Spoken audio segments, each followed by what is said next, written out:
Alvaro falling low, he falls first. Red-white for Supa though, dodges the true shot barrage by stepping past it, and he should be able to get a counter kill, but he can't in time! Well, 5v3 begins to erupt, the quickness coming out, Jenax able to survive a good charm. Out from Labrov as well as their lockdown 4, the Emperor's Divide comes out, and MDK have just gifted BDS a kill under the tower, the backline, and now perhaps Jenax can get in there as well! And they've caught out Supa! The shutdown to Ice Elyoya falls second, and BDS have finally find the team fight. Two silver scrapes back-to-back in this finals weekend here in the LEC. Yesterday, Mad Lions Koi came out on top, but BDS, they have that lingering feeling of spring 2023 when they got reverse swept by Mad right here, Goldberg. Are they gonna let it happen again? Are they gonna do it to Mad Lions? That's a big question because you started having those flashbacks, right? You think back to that spring where as soon as they started taking one loss, everything fell apart from them. And that's what it felt like coming into today as well. Those two losses they took at the beginning, you just thought they're out. They looked lifeless, they looked like they had nothing to play for. Suddenly we're standing here, game 5, silver scrapes, everything in the bag. On. And it begs the question, are you seeing then the other team fall apart? Mad Lions Koi, what's happening?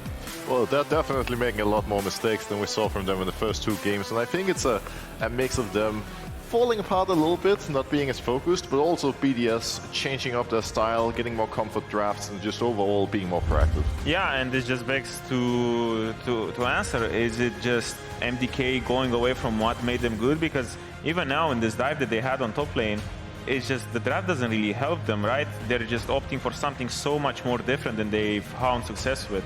Well, I'm just thinking back to when MDK has success in terms of stylistic as well, because they always have one key thing going for them in the team composition, and that is having one player on the flank.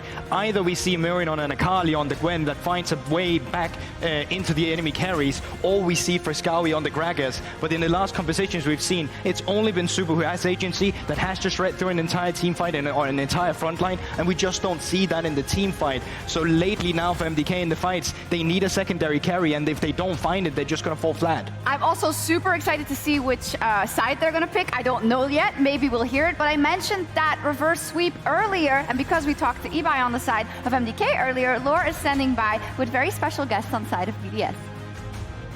It has been a roller coaster of a series, Sjokz, and here we are, BDS, on the verge of maybe making it to finals again, and I'm with biggest Nuke supporters, his parents. You guys were in Korea with him. You guys show up with all his important moments, and I remember finals last year. Thank you, Berlin.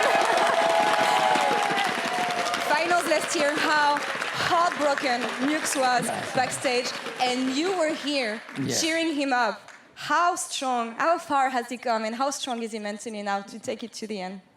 Yeah, je peux parler en français. Bien sûr. Ouais. I will translate. Oui, l'année dernière, on était là contre Mad Lions. Ils ont perdu. Vraiment, ça nous a brisé le cœur parce que Nuke pleurait tellement que c'était très, très dur. Mais j'espère que là, ça sera la revanche. Comme ils l'ont fait en Corée, on était là-bas. Donc, avec PSG, ils étaient menés 2-0. Après, ils sont montés, ils ont gagné. Mais j'espère là... Au début, c'était très difficile parce que le moral n'était pas là et tout ça.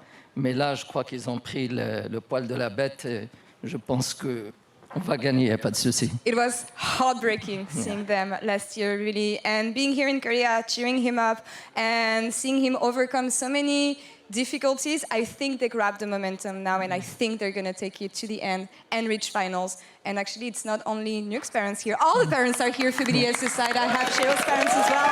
And Sjokz, you know how important the support can be from parents in moments like this. So let's see how much it's going to help them. Back to you. Allez, BDS. Allez, BDS. Thank you so much, Laure. It is very important indeed. And I'm glad that we heard them because now they're standing up, of course, on the other side. But both fan zones have been pretty alight with energy. For BDS, it took a while to wake up for their side, but they are on. But Las Carpas, they don't stop. Can you hear me? Yeah, I could hear you. I had to turn my sound up a bit there, but it's very loud in here. So, Mad Lions Koi, they're uproaring in the stands, but can they do it right here? They have chosen to go to the blue side. What do you think? Well, I think they need to make sure that Nuclear doesn't get a Xayah again, get him off his, literal favorite pick, and make sure that you get the playmaking against the Myrwn. Try to get Labrov off playmaking, or at least see if you can shut him down in lane. Not sure if the Ezreal is worth considering. Yeah, I think this game is going to be very important for both teams because they've been pushing each other for so much, and we've seen adaptations, you know, in the drafts, but now it just, for me, it seems like Azir and Ezreal became stable power picks for BDS, and now it's going to be like, are they going to take it away? Are they going to leave it open? Which priorities are they going to have in this series? So we might see completely new styles of drafts based on what became OP in the series. Oh, absolutely, and I love when you watch a best of 5, that is what can happen, but look at this, over 2 games, of course, 18-2-11, such a great pick, and flanked by him, of course, Labrov, who we have sung his praises for a couple of times already this winter, but he's been having an uptick as the series has progressed as well. It feels like we're seeing more of the real BDS as we get deeper into the series. I absolutely agree. I think Labrov has been completely unleashed as well on his favorite champions like the Blitzcrank, or just anything that facilitates and engages as well, like Nautilus, or anything that wants to go in really. But also just credit to Ice. You know, Ice is the kind of player that every time LEC is over, he goes back home, he turns on the stream, and he's been grinding the Ezreal champion. I've been watching it as well. He's sitting there, 100 viewers, keeping it going, and it's showing now all the effort he's put in the off-season, all he's doing this season. Absolutely has, and it's all about turning it around, of course, but I need predictions. I don't know if we did it at the beginning of the day. We're about 50 seconds out of going to the casters for Game 5. Run it down the line. Goldborg, who and why? Well, I was a believer of BDS in spring. I said they were going to take that Mad Series 3-0, and I believed in them throughout the entire time. They let me down, and that's hurt me since, okay? So I'm actually going to go with the MDK for the last game to take it against G2. Well, I'm just egging both sides on, don't worry about me. Yesterday I jumped ship from you know, Fnatic to MDK, and today I will jump ship again. I was an MDK believer, but BDS is showing up, and I think they're having good adaptation. So for me, I'm all in on BDS for this game. Tiebreaker, Broxah. I'm going to say Madlands Koi. I think it's going to be Supa's game. Awesome, thank you so much. Thank you all the fans so much. Hopefully for the last game they keep it up as they have been. I think they will. Let's get into Game 5. One last run onto the Rift. One last time into the breach for these two teams. One of them will be left destitute, demoralized after losing this best of 5. One of them will go through to a final showdown with G2 tomorrow. For Mad Lions Koi, it is their 10th game on this stage in the last 24 hours. For BDS, it's their 5th, but it's the one that matters most for both these teams. Mad Lions Koi on the blue side, Maokai, Kalista, Ezreal banned away now, Senna, Ivan, and Baron's taken they were out. like, no more of that, none of that. They will deny away the Ezreal and the Azir. You imagine Orianna will be the response here from Nuke. So far in playoffs, those have been his go-to champions, and there's no reason not to respond with your mid laner as well. With the AD carry pool being pinched, I wonder where the Aphelios will fall in priority. Ashe, also left open, was banned in the last couple of games, so maybe they want to try and prioritize that, because you can still go for the Orianna in that following rotation for Nuke if you really want to, just secure yourself the opportunity to go for like the double AD carry lane if you want to, but more than likely like just take that pick opportunity, which maybe BDS want to go for here, although it does take a lot of coordination, and maybe with the missing top laner, they don't feel as comfortable trying to play that style. Oh wow. Oh, Rakan and Zhao locked in So for Xayah, BDS. what they're looking at probably. Yeah. Xayah, definitely, Xayah, in fact, definitely an option for BDS. Might try and answer mid as well. With the Azir already being locked in, we'll see where Mad Lions Koi go with their second 2 picks. If you take the Xayah here, though, could you respond with a Nautilus, and then you're like, cool, we've got Rell with the flex, but I still think now you're kind of in an awkward spot here, Xayah, because it's like, okay, maybe you can go back towards the Ashe, but what do you want to try and go for here? Like, it feels like you're in an awkward spot now where you don't have a huge amount of things I want to pair with the Rakan in this response. If you're just going to go with the Aphelios, fine, but I think with the potential Nautilus here, Nautilus Xayah, not going to be a fun time for Ice in that bottom lane. Well, I think Mad Lions are already much happier with their first half draft. Of course, the Twisted Fate was an option, which has now been denied by BDS, but with the mid laner not locked in, Orianna, you imagine something like Hwei may join the pool as well, but debatable if Nuke even plays it. Perhaps they just prioritize the Nico, who honestly has disappeared in playoffs. We haven't really been seeing much of it, but still a strong team fight threat. Karma disappeared from this draft as well. Haven't seen it picked or banned by either team. Hasn't always had the most impact, but there it is, banned away by Mad Lions Koi. Not something we've seen Nuke on so far in Winter, but definitely something that gives you a lot of flexibility. You can pick it here and then still have the flex for Jenax in the top lane. Now it becomes a little trickier for Team BDS, still likely to go towards their mid laner. Makes the most sense leaving Jenax that counter. Yeah, I don't know what they want to try and go for. I hate the Corki here, I was about to say. I think it doesn't fit the comp, but kind of similar to what we got to see the last time it was brought out. Yes, it's a decent matchup, but I think you kind of opt into long-range poke and work around that, or you go for something that's a bit more team fight oriented. But look, here we are, Corki going to be locked in. Will we get Elyoya going towards the brand on the opposite side? It will reveal where this Rell is going. They can make that choice now. They've seen the support lock in already. What do they feel they want to play into that? And it's going to be the brand. Elyoya on a carry. Both him and Razork very proficient at the champion, have found a lot of success on it so far throughout playoffs. But it's a confident pick, a lot of damage on the side of Mad Lions Koi. I imagine they look to round things out with a bit more of a beefy front line on the top side of the map, maybe a Cassante, something like an Ornn, just something that can act as a tank, and that's exactly what they're going to do. So the Cassante comes through. Now the test for Jenax, does he have a good answer into it? Nah, may very well just I feel like he choice. just goes nah. It was what he played all the time in 2021, 2022 when he was in the LEC. Still a very good pick into the Cassante as well. Can look towards the Gragas. He did a great job of catching out Supa in the last game, but Supa has more tools at his disposal to escape this game. And I think this is where Mad Lions Koi, the draft, I love it. The fact that Brand is going to be playing into all these super short range, apart from the Corki, you get a ton of value out of your ultimate. You got great setup for a Supa where he can keep himself safe. Alvaro can go for these engages again on a very short range composition. Fresskowy should be totally fine to keep himself safe. Like, you have everything you could want for here as Mad Lions Koi. If you're Team BDS, how do you run into Mad Lions Koi? If you go forward with the Rakan, Pyroclasm, straight in your face. Rell engaging onto your backline. If you try and flank with the Gragas, perhaps you can get onto the backline, but then you have the all-out from Cassante who can keep you at bay.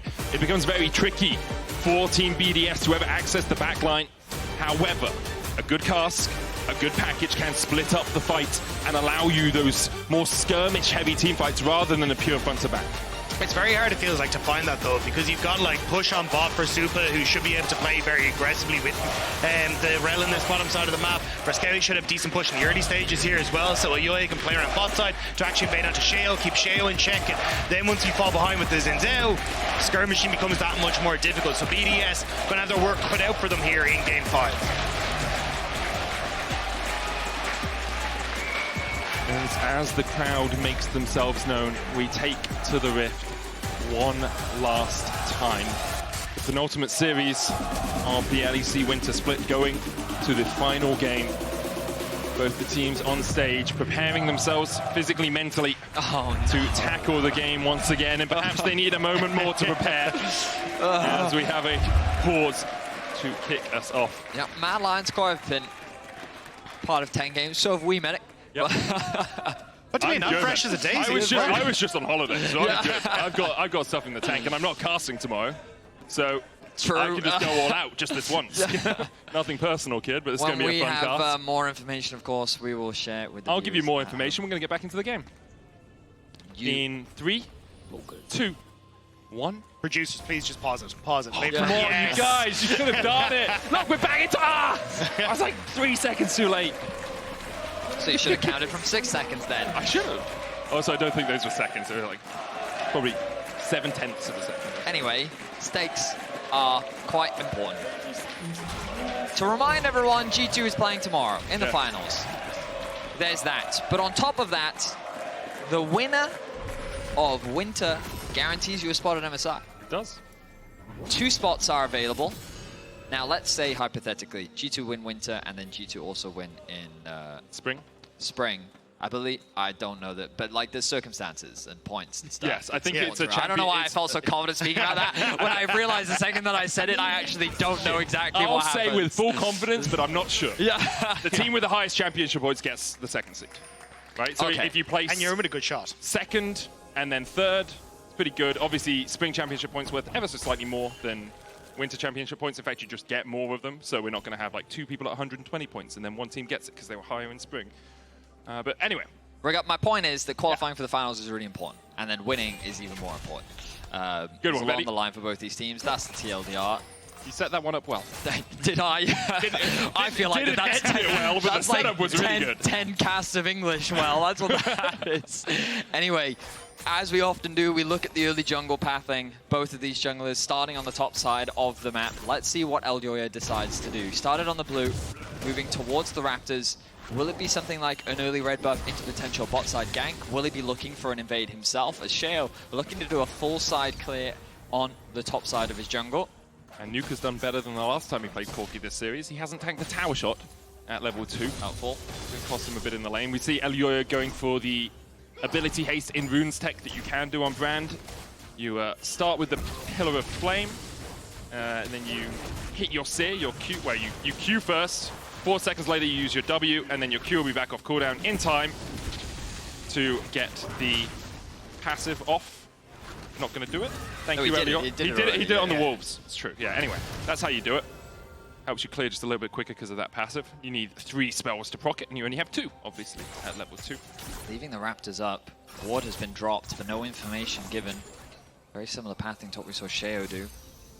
Allows you to move into the enemy jungle with the prio that you do have. But the blue buff being started off by Sheo after clearing his full top side. Seems like an awkward gank angle. They're going to land the knock-up onto Labrov. He dashes in, can look to try and get out, but he went Gleaming Quill second. Needs a couple more autos on Alvaro to kill him off, and he can't get there in time. Supa secures the kill. I don't know if the flash was worth it there, Labrov, to try and get the kill.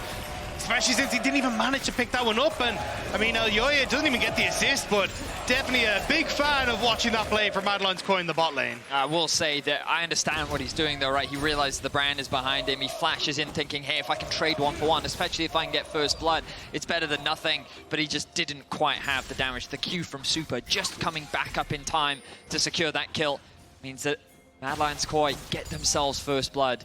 Their early games have not been the strongest in the last 2, where they have fallen short to BDS, so a good start for them. Also, one of the foibles of playing Rakan into a lane like this, often you'll take the E second if you think you're going to be trading heavily in the lane, but when you're playing into a melee matchup, you want the Gleaming Quill for a little bit of extra healing, as Jenax is just winning out this 1v1 in the top lane. Looks to body slam, can't quite land it, but Myrwn still falls. Elyoya on his way, flashes forward and secures the counter kill. 1-for-1 in the top lane.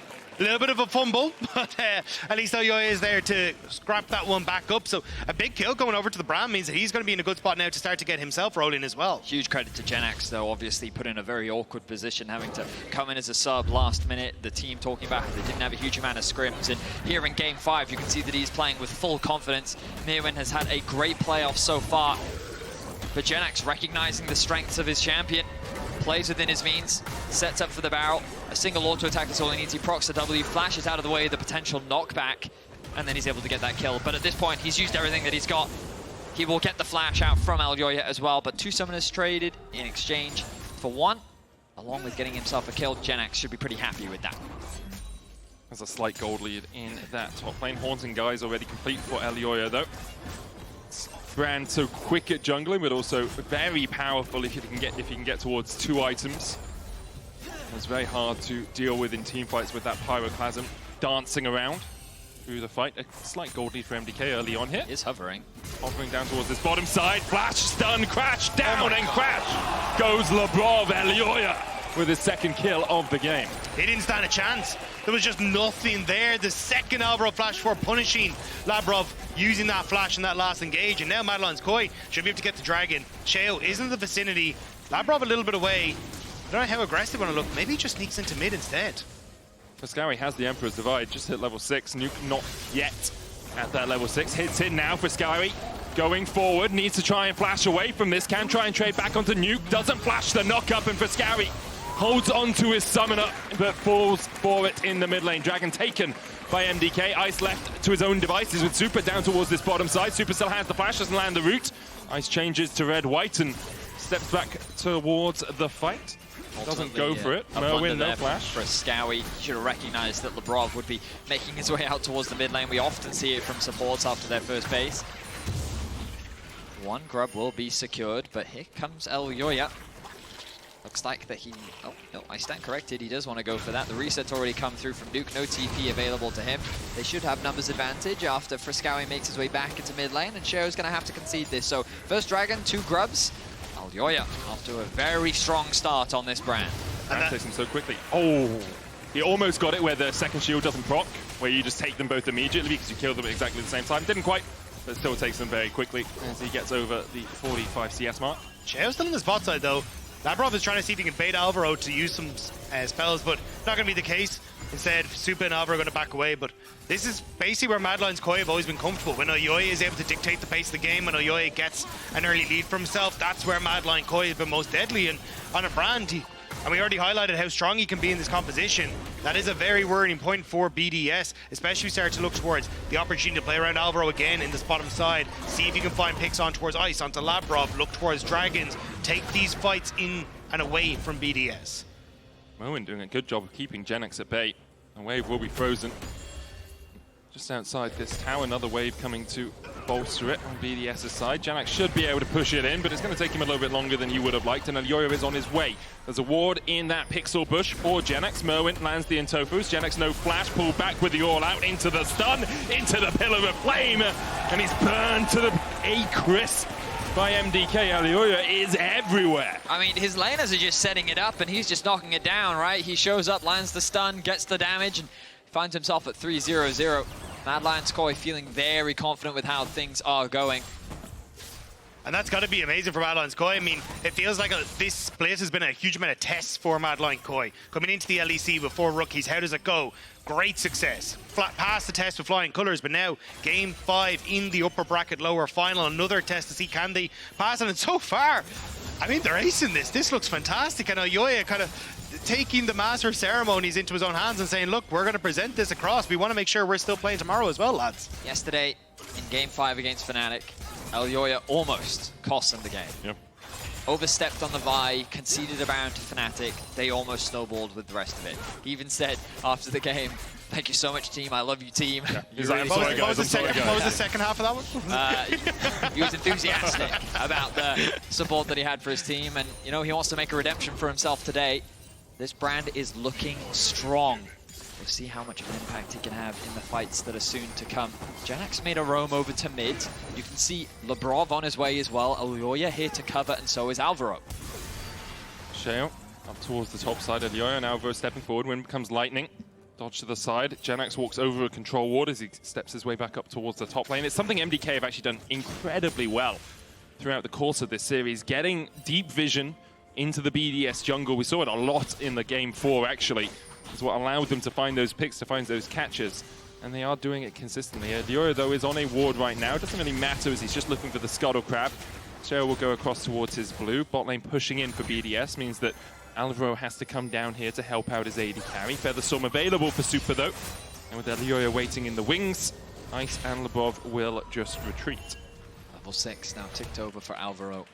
Means that the teamfight potential is now online for MDK. Of course, still looking to secure items before they really try to force anything. Nice rocket there from Nuke to interrupt the back. TP's available for both mid laners. Dragon spawning in about 45 seconds.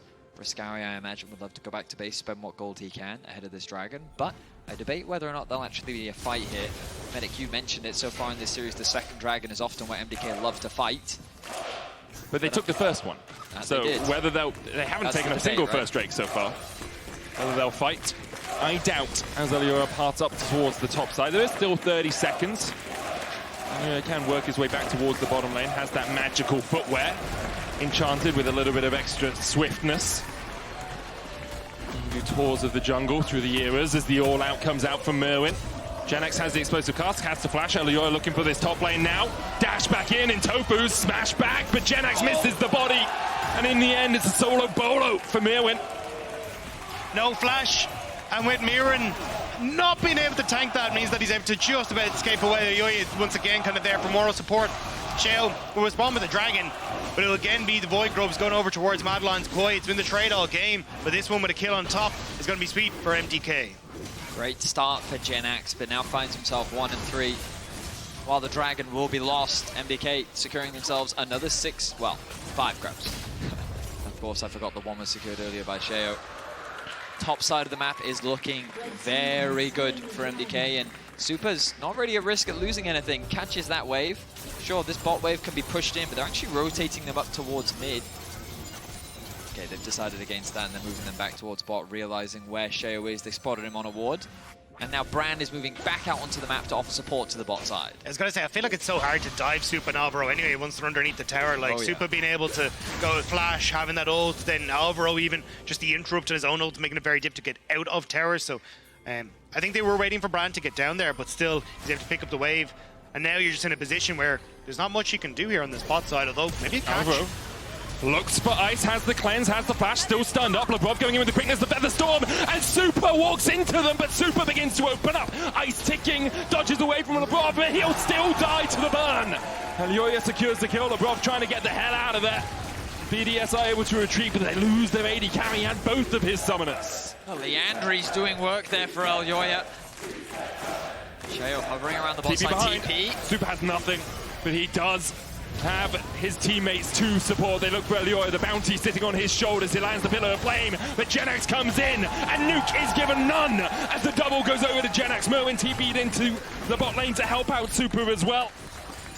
It's a typical bot lane with all 5 players from either team down here at the 12-minute mark. In the end, it's a 2-for-1 exchange in favor of BDS. BDS would just back away because they could see Fresskowy starting to come down, but they didn't spot Labrov on the side of this. They just saw Ice and were like, he's alone, let's go for it. And Supa flashing forward, just barely able to help out Elyoya to pick up that kill off the burn with the bounce back. And I think that's eventually something we're going to have to keep our eyes on, is Labrov just bringing a lot of these spells back into his team as he dashes backwards. But Supa puts a bunch of feathers down on the right-hand side of this fight, so Sheo can't come in. And it just means that Jenax and Nuke are able to blitz the opposite side of the fight on towards Elyoya. Just love the TPs there from BDS, recognizing, you know, we can punish this aggression from MDK.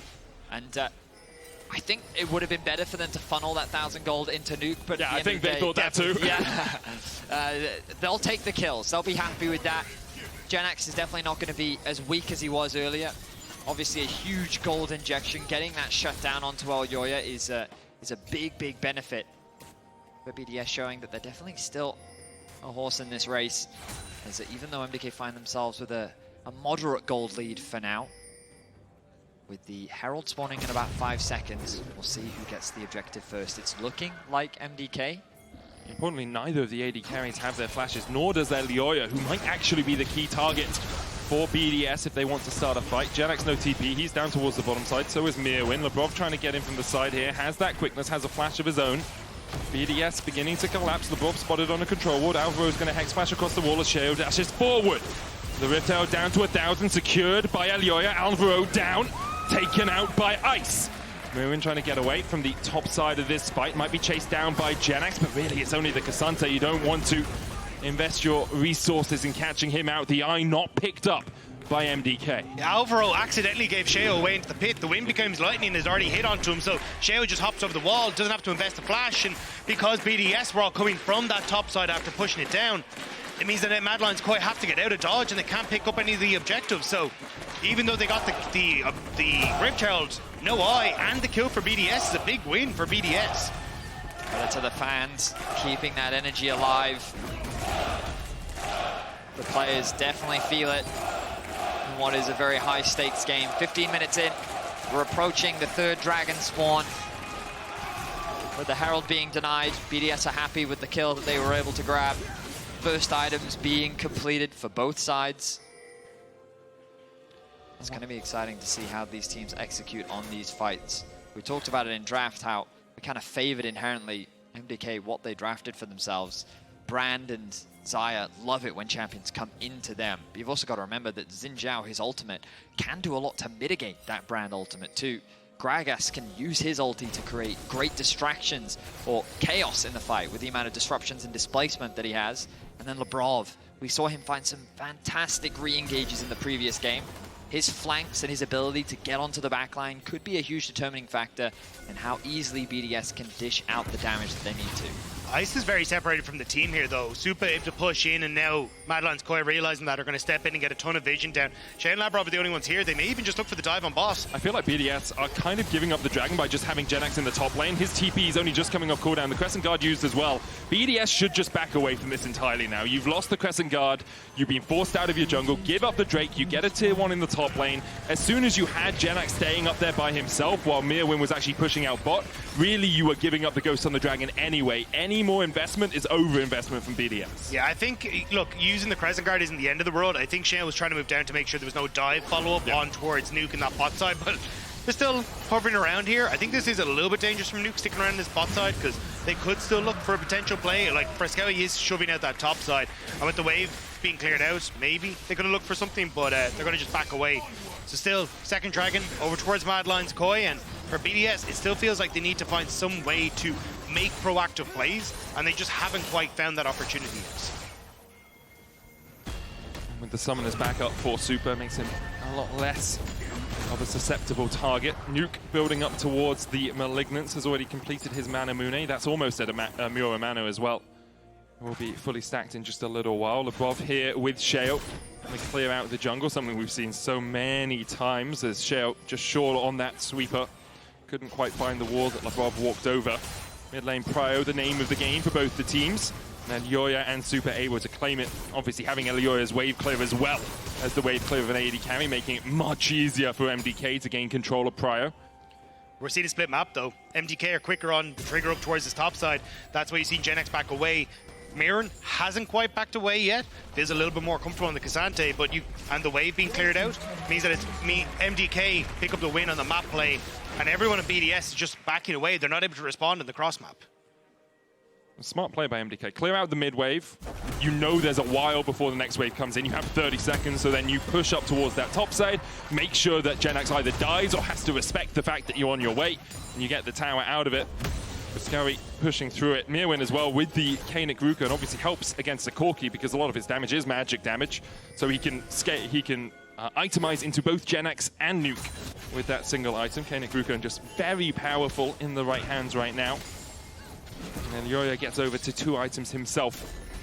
Sheo, knowing the majority of the damage he needs to deal with is magic damage right now, had double null magic mantle in his inventory for a second. Instead goes Merc and a single. And Dragon up in... I thought it was soon with the fact that teams are playing around this, but they are just playing for mid-pressure. It's still 3 minutes away before we see that next Mountain Drake.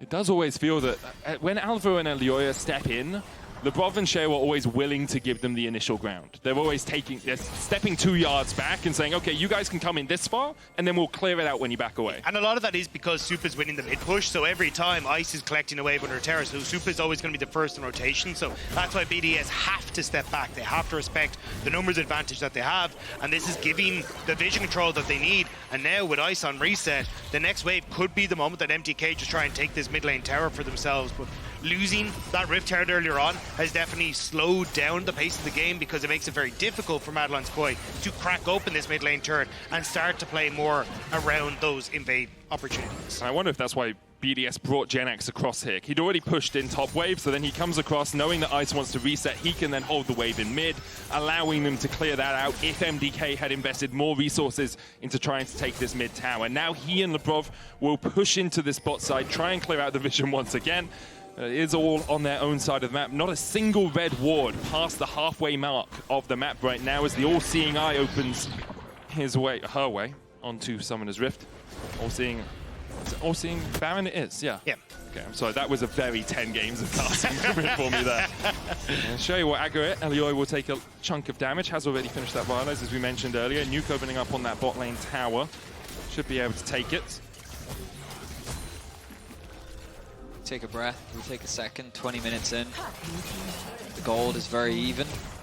Both teams kind of working towards those second completed items. Fresskowy has his eyes on Ice. Shuffle flash! No, he's waiting, he was trying to bait the flash. Yeah. He knew that it would be a flash for flash, so I'm kind of surprised that Ice went for it, because when Fresskowy came in, he just kind of stood there awkwardly. He's like, and then Ice was like, okay. And then he flashes anyway. Does get what he wants, which is the flash. Now he's setting up for the play later on. And the Dragon's in a minute's time. I will give a lot of credit to MDK. They're really good at like forcing these plays about a minute before the Dragon. Jenax is going to try and trade against Myrwn. And he can trade against him, he just doesn't do any damage.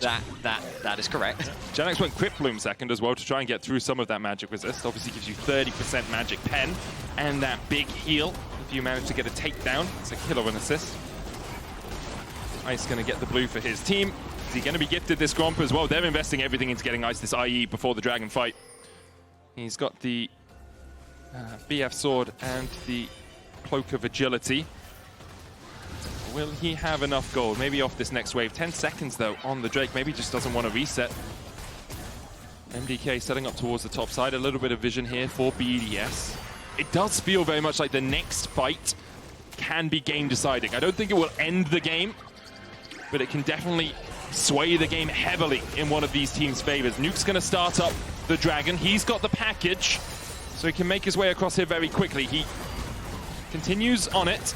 MDK, perhaps thinking they have better vision control than they do on this Baron right now, as they are on a ward. The control ward comes down, but there's still a ward on the Baron. That's part of the all-seeing eye Baron, means that you can put wards here that aren't spotted by the control ward that's actually at the mouth of the pit. MDK have started up the Baron, but they are not aware that BDS know that they've started up the Baron. They can assume, obviously, Nuke has the package here, Myrwn in the pit. The Baron down to 4,500, now reset. BDS can back down towards that bottom side. Package used by Nuke to get prio in mid. But look at this element of who is hitting who. MDK's health bars are all full. It's actually Nuke that's getting chipped away at. The health bars so far in favor of MDK. They've lost control of that mid tower. I'd love to see them start this objective back up again, try and force the TP out, but they've actually sent Fresskowy top lane. He's sieging onto the tier 2. That tower is getting lower and lower, and then as more members get dragged away, this could be MDK's window to just force the Baron. No package now for Nuke. Look at Sheo's health bar, 50% just from Myrwn. Myrwn keeps him at bay. Ice now trying to join up with the rest of his team. Sheo going to be forced away, the Pathmaker. They might focus down Myrwn first, but he's so tanky. All out brings Sheo away, and the Baron secured by MDK. Sheo falls to Myrwn as he dashes across the wall and escapes. It's a heist of a century by MDK. They get the Baron, they get out. Myrwn still trying to escape, and Jenax can't chase any further because his teammates are here. Myrwn says, not today, Sheo. He just, Cassante's all over him, doesn't give him room to breathe. And now with the Baron buff, MDK are filled with confidence. The TP comes in, their siege continues as they look to unlock another tower and likely convert this into a Drake. 10 seconds until Sheo's up. They will get that mid tier 2. They will move back to get a third Dragon for themselves. You can see Nuke is just trying to shove his desperate little heart out on that top side and see if he can get a tier 2 or anything. But honestly, I think with the reset coming through from Fresskowy, he'll be able to match that push. And it is a massive win for MDK. It took a long time. There was a lot of back and forth, but BDS again just not able to keep control of that topside jungle, and the longer routes back and forth give control to Mad Lions Koi in that area. You look at the swing of the game, 3,000 gold already off this Baron buff, and they have 2 minutes left with it. Myrwn's going to look for the tier 1 in the bot lane. Let's have another look at this, because Sheo was just kept at arm's length by Myrwn this entire time. Yeah, I mean, brings him over the wall. There's nothing that Sheo can do. And everyone on BDS is just trying to catch up, but he's so slippery. I even having the ghost. Wait, I missed that. What did he type? He typed XDD. He did afterwards. Oh, man. He wrote /all XDD. That's what he wrote. /all XDD. You want to inject a little bit of personality into your gameplay. That's how you do it. Myrwn with the XDD. Didn't see if he sent it. Could have deleted it. It could have just been a type, Control A, and then delete. We've all done it, man. Yeah. We've all done it. But now, MDK in the ascendancy in the driver's seat in this game. After being 2-0 up in the series, I wondered whether the motivation would continue, whether the momentum had swung away from them, but now very much in their favor. 3,000 gold ahead. And one fight, it feels, away from a date with G2 tomorrow. Yeah, it feels like you're kind of on a miracle play here. Like, Jenax somehow gets Fresskowy with a big barrel, sends him back, gets some kills, you slow down the pace, but it's a very, very long shot here for BDS. Mad Lions Koi, 2 days in a row, they've taken us to a 5 games, but Looks like 2 days in a row, they might just be able to clutch this one out. Gold lead extends to 4,000 as they take their 5th tower of the game. Haven't broken the base, importantly, for BDS. Nuke will only scale up in terms of his wave clear. Jenax will do the same with his AP build. Ice on his way as Elyoya caught against the tower, not knocked back. Takes half his HP, can heal up in the jungle, of course, as all junglers have the right to do so. Stealing away all of these camps from Sheo, and more importantly from Ice, really, who would be gifted a lot of this gold at this point in the game. Jenax going to try and clear out this wave. The Baron has fallen off, but MDK are still buffed up. Red and blue on their shoulders, and with Nuke and Ice in mid lane, MDK will crack the final standing outer tower. 2.5 minutes until the sole play for Mad Lions Koi. They're already trying to set up a lot of vision on this bottom side. It's going to spawn at the same time as the Baron, but if I'm in that situation for Mad Lions Koi, I'd definitely try and take Dragon in that. There is a argument to go, hey, look, we'll try and do what we did already, which is, you know, play Dragon for Baron control, but the amount of help that Mountain Dragon is going to give Mad Lions Koi is absurd in this. It helps so much into the poke as well from BDS. Yeah. We actually saw Fnatic take the other side of the trade yesterday. They took the Baron for a Mountain Drake with Oscar Ridden dying on the Gwen, trying to solo it out. It was MDK, obviously, who came up victorious in that game. Here, BDS, as you say, looking for a miracle, looking for something divine, some intervention for them to get back into this game, because right now it is all MDK.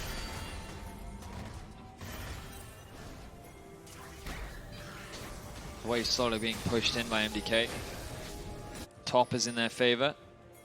I'll turn my attention to mid. Labrov looking for a flank, but Alvaro may have found one first. Alvaro already down onto Ice, the cleanse, the flash away, but he's pulled back by the Magnet Storm.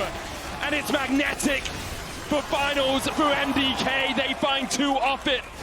Labrov was looking for the flank, but he just didn't have time to execute. MDK now breaking open the base. Myrwn in the top lane. Nuke and Jenax trying to defend Labrov here. Back with his team to see perhaps if they can have one last stand, one last charge for their lineup. Hex splash in by Alvaro. Double inhibitor will be forfeit. And MDK, will they look for more? The Spanish wall makes its way ever closer to the nexus of BDS. The pressure is mounting, but they will hold off on trying to end things right now. They've taken 2 inhibitors. The Baron spawns in 35. It feels like it's MDK's game to lose. They're looking to make a repeat appearance in the finals. But let's look back at this collapse. Great engage from Alvaro. This guy has been outstanding for Mad Lions Koi. His engage here, almost securing the win for Mad Lions Koi. You even see Labrov was spotted out as he went for that play, and I think that's why Alvaro was like, cool, we can just make this happen now. This is it. BDS setting up Labrov, trying to see if he can skirt around the vision. Will be spotted there. Can they find the miracle play here as BDS, or a Mad Lions Koi keep the run alive? Not under control, would not spotted. Myrwn looking for that flank position. Ice, no summoners. Labrov has his package available as Nuke goes in. They look for Supa. Magnet Storm once again. Supa trying to get towards the back of the fight as Nuke is up towards the backside. Quick Bloom going to heal him up, but Supa's already fallen. Labrov dashing away. Ice kept at bay by Myrwn. He's fallen. And now we'll see if Jenax is able to survive. He's not. Nuke has to do it all. But the Emperor has other plans as MDK wipe them away. Mad Lions Koi will keep their dreams alive. They will move forward and they will find themselves against G2 tomorrow. You can put them in F, you can put them in D, you can put them wherever you damn well please. The only tears MDK care about are the tears of their enemies. You called them Elyoya and friends, you mocked them. Well, Elyoya and friends are going to finals. An incredible run throughout the winter weekend. Elation on the side of Ebuy and disappointment on the side of BDS. A great split from BDS. They fought tooth and nail into the 5th game, but once again it is Mad Lions Koi that are triumphant, and now they will face up against the Titans of G2 tomorrow. Mad Lions Koi, a very well-deserved win here. I mean, it was tough. BDS made them work for it, but the proactivity, the ability to look for fights, and the early game from Elyoya in this one, it was absolutely insane. You see your player of the series vote now at LEC on X, Myrwn, Elyoya, and Alvaro. I don't know, this was a team effort. It really was. Everyone stepped up in different games. Supa had some stellar performances as well. Yeah, just what a performance. What a Cinderella story for them as well. It seems like League is kind of just pocketed with them. Every year we have someone new.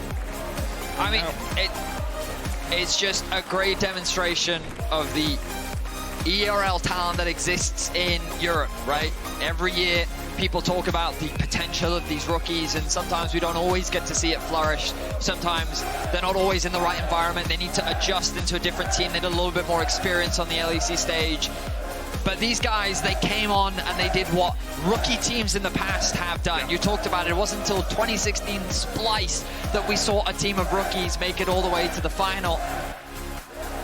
So nothing but praise. Huge shout out to Elyoya, the player that this whole team was built around, the man that wanted to get these specific people involved in his team.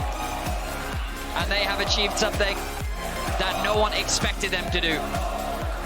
I mean, even Alvaro as well, this man has been incredible for me. Honestly, looking like rookie of the split, he has been absolutely incredible. His engages have been nuts. His ability to work with Elyoya has been excellent. Even that like kill squad they were talking about in the last game, working so well to set that up, he has been incredible. I mean, across the board, Madline's The problem is, you could just look at Madline's Koi and say, well, Myrwn could be rookie of the split, Alvaro could be Fresskowy. Recently has been playing incredibly well, and Supa actually very good as well. So one of them are probably going to win the rookie of the split after they all made it to the finals. Obviously, G2 will wait tomorrow. G2 already took down BDS convincingly with Adam in their lineup 3-0 last week. Can MDK find another level? Because I really feel that they have to. We'll hear from Elyoya if he thinks they can do it. Laure, take it away. Thank you, Medic. Thank you, guys. And Elyoya, thank you so much for joining me after this back and forth series. 5 games today. Tell me about the expectations you had coming into this series and what happened after game 2.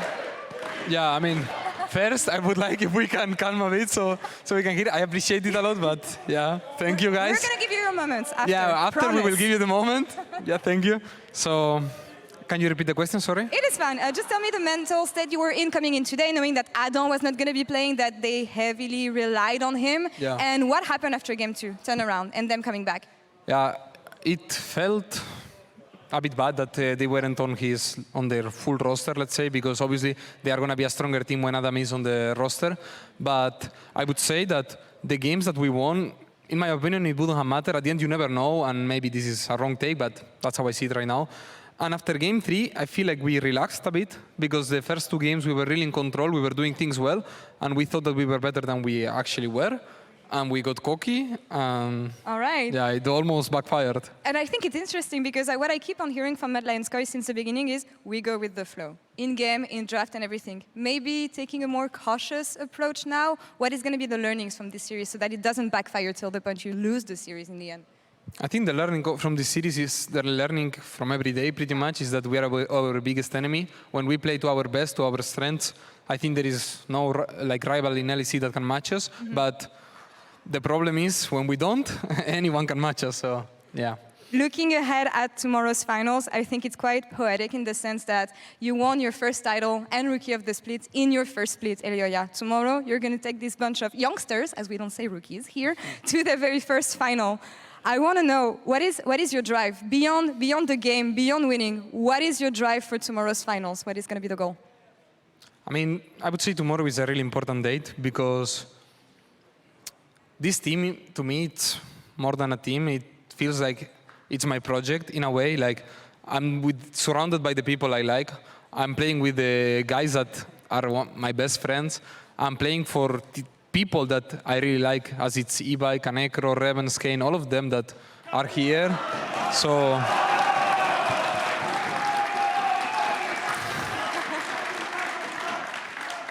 yeah.